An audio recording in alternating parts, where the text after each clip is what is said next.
আস্তে করো বাবু, লাগছে তো। এত উত্তেজিত হলে হয়? আমি তো তোমারই, যখন ইচ্ছে করতে পারবা। একটু সহ্য করো চান, একটু পর দেখবা ভালো লাগবে। আর পারছি না তো বাবু, তুমি এত জোরে করছো যে আমার অবস্থা খারাপ হয়ে যাচ্ছে। আস্তে করো, তা না হলে কাল কলেজে যেতে পারবো না। কলেজে যেতে হবে না, তুমি ক্লাস নিলে সব ছেলেরা তোমার দিকে তাকিয়ে থাকে। বাবু, এখন অনেক ভালো লাগছে, জোরে দাও আরো। এই তো বাবু দিচ্ছি, আর বেশিক্ষণ পারবো না। একটু পরই রাফি ক্লান্ত হয়ে আমার উপর শুয়ে পড়ল। আমি ওর ঠোঁটে কিস করে ওর মাথায় হাত বুলালাম। রাফি আমার ছাত্র, আমরা একে অপরকে আজ 2 বছর ধরে ডেট করতেছি। রাফি আমাকে খুব ভালোবাসে। এই 2 বছরে তার ভালোবাসার কোনো কমতি আজও খুঁজে পাইনি। চলেন একটু পেছনের গল্পটা জেনে আসি। আমি নেহা চৌধুরী, বাবা কলেজের প্রিন্সিপাল। সেই সুবাদে ভালো করেই মাস্টার্সটা কমপ্লিট করি। বাবার জন্য কোনো ছেলে আমার সাথে ঠিকমতো কথাও বলতে পারেনি। আমারও ইচ্ছে করতো কোনো সুন্দর ছেলে দেখে তার সাথে রিলেশন করতে, কিন্তু ওই যে বাবার জন্য করতে পারিনি। একদিন কলেজ শেষ করে বাসায় আসতে আসতে রাত হয়ে যায়। নিরিবিলি রাস্তা, চারপাশে কুকুরের ডাক, শেয়ালের ডাক শুনে ভয় লাগতে শুরু করলো। ধীরে ধীরে চারপাশটা অন্ধকার হয়ে আসলো। একটু সামনে একটা ছেলে আমার কাছে আসে। ছেলেটার মাথায় কোকড়া কোকড়া চুল, দেখেই মনে হচ্ছে রাস্তার টোকাই বাজে ছেলে। ছেলেটা আমার খুব কাছে এসে বলল, এই যে মিস ফুলটুসি, সিঙ্গেল নাকি? ছেলেটার কথায় আমার প্রচুর রাগ উঠল। কি বেয়াদব ছেলে! ছেলেটা আমার কাছে এসে আমার গালে হাত দিয়ে বলল, আহ, কি সুন্দর লাল টসটসে গাল, মন চাচ্ছে একটা ইচ্ছে মতো কামড় বসিয়ে দেই। ছেলেটার এমন কথা শুনে আমার রাগটা আরো বেড়ে গেল। আমি ছেলেটার গাল বরাবর কষে একটা থাপ্পড় মেরে বললাম, জানোয়ারের বাচ্চা, বাসায় কি মা বোন নেই? মেয়েদের সাথে কিভাবে কথা বলতে হয় তা ওর মা তোকে শিক্ষা দেয়নি? ইস সুন্দরী, কি রাগ! এত রাগ দেখানো কিন্তু ভালো না। আসো না, একটু তোমার গাল দুটো ছুঁয়ে দেই। কুত্তার বাচ্চা, আর একবার আমার গালে হাত দিলে তোর খবর কিন্তু খারাপ করে ছাড়বো। কি করবে সুন্দরী? তোমাকে কিছু করতে হবে না, যা করার আমি করতেছি। ছেলেটা আমাকে তার কোলে নিয়ে একটা গাড়িতে তুললো। আমি চিৎকার করতে লাগলাম, কিন্তু কেউ নেই। রাস্তা পুরো ফাঁকা। ছেলেটা আমার শরীরে বাজেভাবে টাচ করতে থাকে আর আমি চিৎকার করতে থাকি। কিছু দূর সামনে আসতেই ছেলেটা গাড়ি থামিয়ে আমাকে নিয়ে একটা রুমের দিকে যেতে থাকে। পাশের দোকানে একটা ছেলে চা খাচ্ছিল। ও আমাকে এইভাবে চিল্লাতে দেখে দৌড়ে চলে আসে আর বলে, দেখ রানা, মেয়েটাকে ছেড়ে দে, না হলে কিন্তু খুব খারাপ হবে। রাফি, তুই আমার সামনে থেকে সর, নয়তো খুব খারাপ হবে। কি ক্ষতি করেছে মেয়েটা তোর? ছেড়ে দে বলছি। ও আমাকে থাপ্পড় মেরেছে, আজকে আমি ওকে উচিত শিক্ষা দিব। তুই আমার সামনে থেকে সর, নয়তো নয়তো কি? নয়তো ছেলেটা আমাকে কোল থেকে নামিয়ে রাফির সাথে মারামারি শুরু করে দেয়। রাফিও ওই ছেলেকে দারুণভাবে কেলানি দেয়। এক পর্যায়ে ছেলেটা আমাকে রেখে দৌড়ে পালিয়ে যায়। তারপর রাফি আমার কাছে এসে বলে, হাই, আমি রাফি। আর এত রাতে আপনি বাইরে কি করেন? আসলে আমি কোচিং করে বাসায় যাচ্ছিলাম, তখন ওই ছেলেটা আমাকে তুলে নিয়ে আসে। বাসা কোথায় আপনার? এই তো মিরপুর 3-এ। আপনার? আমারও। আচ্ছা চলেন, আপনাকে পৌঁছে দিয়ে আসি। আচ্ছা চলেন। তারপর রাফি আমাকে আমার বাসায় পৌঁছে দিয়ে ওর বাসায় চলে যায়। সেদিন রাফির ব্যবহার আমার খুব ভালো লাগে। তারপর আর রাফিকে কোথাও খুঁজে পাইনি। আমিও বাবার সাথে কলেজে শিক্ষিকা হয়ে জয়েন করি। একদিন কলেজে গিয়ে ক্লাস নিতে যাই। বাবার অসুস্থতার জন্য ঠিকমতো কলেজে ক্লাস করতে পারিনি। সেদিন রাতে পড়া শেষ করে মোবাইলটা হাতে নিলাম, তখন দেখি নিলয় ফোন করেছে। রাফি, শুনছিস? আমাদের কলেজে একটা নতুন ম্যাম এসেছে। দেখতে অনেক সুন্দর আর হট, সাথে সেই লেভেলে সেক্সি। কালকে কলেজে আই। কি বলিস? সত্যি বলছি, কালকে কলেজে আই। আচ্ছা। ফোনটা কেটে দিয়ে ঘুমিয়ে পড়লাম। পরের দিন কলেজে গিয়ে সেই ম্যামকে খুঁজতে লাগলাম। অবশেষে সেই ম্যামের দেখা। ম্যাম আসলেই সেই সুন্দরী আর হট, যে কোনো ছেলে দেখি ম্যামকে একবার ছুঁয়ে দেখতে চাইবে। ম্যামকে দেখার পর ভিতরটা ছটফট করতে শুরু করে।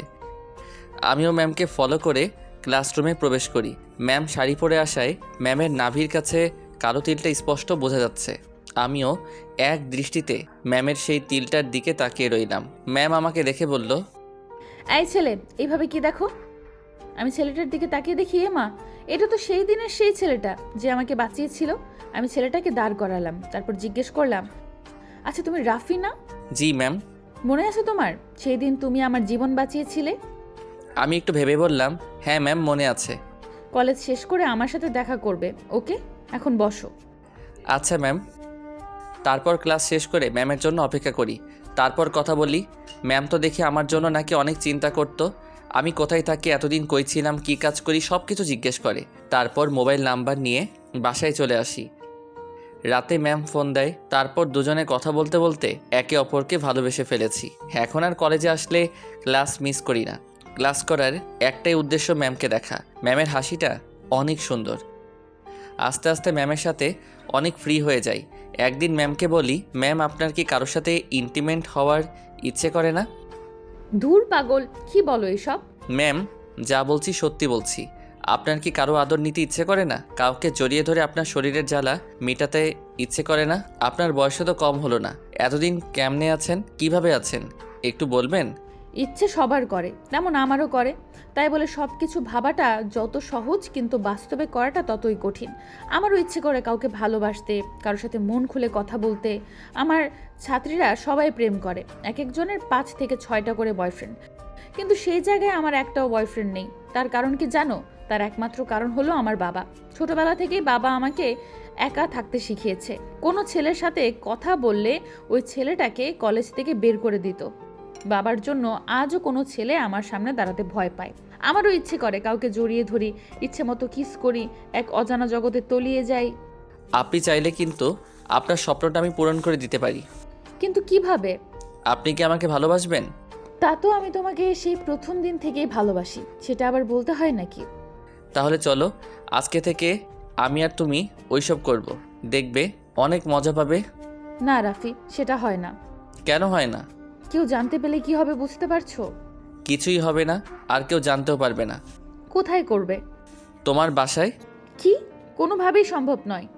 দেখো, তোমার আব্বু তো বাসায় থাকে না, আর তুমিও বাসায় একা থাকো। এই সুযোগ কি আমাদের জন্য যথেষ্ট নয়? কিন্তু কোনো কিন্তু নয়, চলো যা করার আমি করছি। সেদিন নেহাকে নিয়ে চলে আসি তাদের বাসায়। তারপর আর কি, সেদিন থেকে শুরু হয় আমাদের কাহিনী, ম্যাম আর ছাত্রের কাহিনী। আমি ম্যামকে কোলে নিয়ে বিছানায় বসিয়ে দিলাম। তারপর ম্যামের গালে কিস করলাম।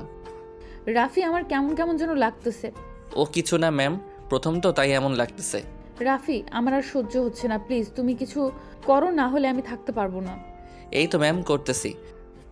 ম্যামকে কাছে টেনে নিয়ে ম্যামের বুকে হাত দিলাম। ম্যাম শিহরে উঠল। এবার ম্যামের সব কাপড় খুলে আদর করতে শুরু করি। ম্যাম বলল, রাফি, আমার খুব কষ্ট হচ্ছে, প্লিজ তুমি আস্তে করো। ম্যাম আজ প্রথমবার করতেছি তো তাই কষ্ট হচ্ছে, একটু সহ্য করে থাকো, দেখবে পরে এমনিতেই মজা পাবে। আহ, আরো জোরে করো রাফি, খুব মজা পাচ্ছি। আজকে মনে হচ্ছে আমি পৃথিবীর সবচেয়ে বড় সুখী মানুষ। এই তো ম্যাম করতেছি। দীর্ঘ 25 মিনিট ম্যামকে ইচ্ছে মতো আদর করার পর ছেড়ে দিলাম।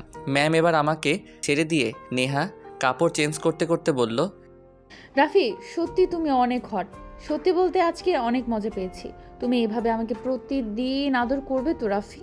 তুমি যদি চাও প্রতিদিন কেন আমরা দিনে 5-6 বার করতে পারি। সত্যি বলতে আপনাকে আদর করতে আমার খুব ভালো লেগেছে। আচ্ছা যাও, ফ্রেশ হয়ে আসো। আমি বিছানা থেকে উঠে ম্যামকে জড়িয়ে ধরে গালে একটা কিস করে বললাম, জান, আবার কখন হবে? হবে জান, জানোই তো কলেজে কত কাজ। সময় আসুক আবার, তারপর সব হবে। তুমি এখন উঠে ফ্রেশ হয়ে নাও। আচ্ছা ঠিক আছে, আমি ফ্রেশ হয়ে আসছি। রাফি ফ্রেশ হয়ে আসার পর আমি ফ্রেশ হতে গেলাম। আসার পর ওকে বললাম, এখন আমাদের হোটেল থেকে বের হতে হবে, কেউ যেন আমাদের না দেখে। তুমি আগে যাবে, তারপর আমি। আচ্ছা জান, তুমি একদম চিন্তা করো না, কেউ আমাদের দেখবে না। আচ্ছা ঠিক আছে, তুমি যাও। হোটেল থেকে বেরিয়ে বাসায় চলে আসলাম। বাহির থেকেই খেয়ে এসেছি। বাসায় আসার পর খুবই দুর্বল লাগছিল। বিছানায় শুয়ে পড়তেই ঘুমিয়ে গেলাম। সকালে ঘুম থেকে উঠে ফ্রেশ হয়ে কলেজে গেলাম। ক্লাসে গিয়ে দেখলাম আজকে উপস্থিতি খুব কম। রাফি আছে ক্লাসে। ওর সাথে আমার সম্পর্ক তা সবার কাছে গোপন রাখতে বলেছি। আমিও এমন আচরণ করি যাতে কেউ বুঝতে না পারে। ক্লাস শেষ করে বাসায় চলে আসলাম। বাসায় এসে শুনলাম বাবা মা মামারা বাসায় যাবে। আমি একা থাকবো বাসায়। তারা 2-3 দিন পর আসবে। তারা যাওয়ার পর রাফিকে কল দিলাম। হ্যালো জান, বলো। শোনো, আজকে রাতে বাবা মা বাসায় থাকবে না, তুমি রাতে চলে এসো। আজকে অনেক মজা দেব আজকে তোমাকে, দেখবো তুমি কতটা পারো। জান, তুমি তো এখনই আমাকে উত্তেজিত করে দিচ্ছ। রাতে দেখাবো তোমাকে আমি কতটা পারি। রাত 10টা, শাড়ি পরে রাফির জন্য অপেক্ষা করছি। একটু পর কলিং বেল বাজার শব্দ পেলাম। দরজা খুলে রাফিকে দেখতে পেলাম। ওকে ভেতরে নিয়ে এসেই দরজা আটকিয়ে দিলাম। রাফি আমার দিকে এক দৃষ্টিতে তাকিয়ে আছে। জান, তোমাকে আজকে অনেক হট লাগছে। আমাকে কোলে করে রুমে নিয়ে যাও। আচ্ছা ঠিক আছে। রাফি আমাকে কোলে করে রুমে নিয়ে আসলো। আমি আয়নার সামনে দাঁড়িয়ে আছি। রাফি পেছন থেকে আমাকে জড়িয়ে ধরলো, আমার পিঠে, ঘাড়ে, গলায় কিস করতে লাগলো আর ওর ঠোঁট দিয়ে স্লাইড করতে লাগলো। রাফি হাত দিয়ে আমার বুক থেকে আঁচলটা ফেলে দিয়ে গলায় ঠোঁট দুটো লাগিয়ে দিল।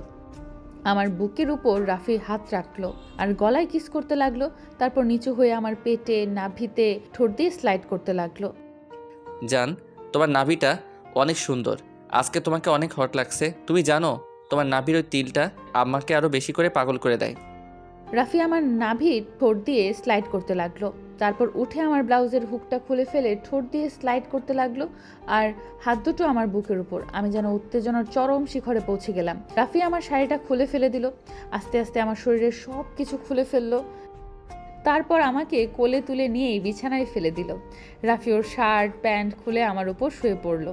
আমার বুকের ভেতর ওর মাথা গুজে দিল আর হাত দিয়ে আমার নাভির দিকে স্লাইড করতে লাগলো। আমি যে আর পারছি না। রাফিকে বললাম, জান আমি আর সহ্য করতে পারছি না, প্লিজ করো এখন। রাফি যখনই করতে যাবে তখনই ওকে থামিয়ে দিয়ে বললাম, জান প্রোটেকশন এনেছো? এনেছি, কিন্তু আজ প্রোটেকশন ইউজ করব না। প্রথমবার এমন সুযোগ পেয়েছি জান, প্রোটেকশন লাগিয়ে মজা পাওয়া যায় না। তুমি পিল খেয়ে নিও জান। আচ্ছা জান, তাড়াতাড়ি করো। আমি যে আর পারছি না, তোমার আদর নেওয়ার জন্য ভেতরটা ছটফট করছে। জান তাড়াতাড়ি আমাকে তোমার আদর দিয়ে ভরিয়ে দাও না। এখনই শুরু করবো জান। রাফি আমার উপর শুয়ে করতে লাগলো আর আমি হালকা শব্দ করতে লাগলাম। অনেক ভালো লাগছে। এরকম উত্তেজিত এর আগে কখনোই হয়নি। জুনিয়র একটা ছেলে যে আমাকে এত সুখ দিতে পারবে তা কখনো ভাবতে পারিনি। রাফি ইচ্ছা মতো আমাকে আদর করতে লাগলো আর আমি তা উপভোগ করতে লাগলাম। আদর শেষ করে রুম থেকে বের হলাম। রুম থেকে বের হতেই বাবা আমাকে ও রাফিকে একসাথে দেখে ফেললো। রাফির শরীরে তখন কোনো কাপড় ছিল না। বাবার সামনে আর দাঁড়িয়ে থাকতে পারিনি। লজ্জায় নিজের রুমে এসে দরজা লাগিয়ে ভয়ে কাঁপতে থাকি। জানি না বাবা আজকে কি করবে। রাফিও ভয়ে শেষ। বাবা আমাদের দুজনকে নিচে ডেকে পাঠায়। আমি ও রাফি নিচে যেতেই বাবা আমাদের দুজনকে কষিয়ে একটা করে থাপ্পড় মারে। তারপর আমাদের দুজনকে বিয়ে করিয়ে দেয়। একদিক দিয়ে ভালোই লাগছিল। বিয়ে শেষ করে আমি রাফির সাথে ওদের বাসায় চলে যাই। তারপর আর কি, যা হওয়ার হলো। বাসর ঘরে আদর শেষ করে আমি রাফির বুকে মাথা রেখে ঘুমিয়ে পড়লাম। এইভাবে আমাদের দিনগুলো কাটতে লাগলো। দোয়া করবেন সবাই।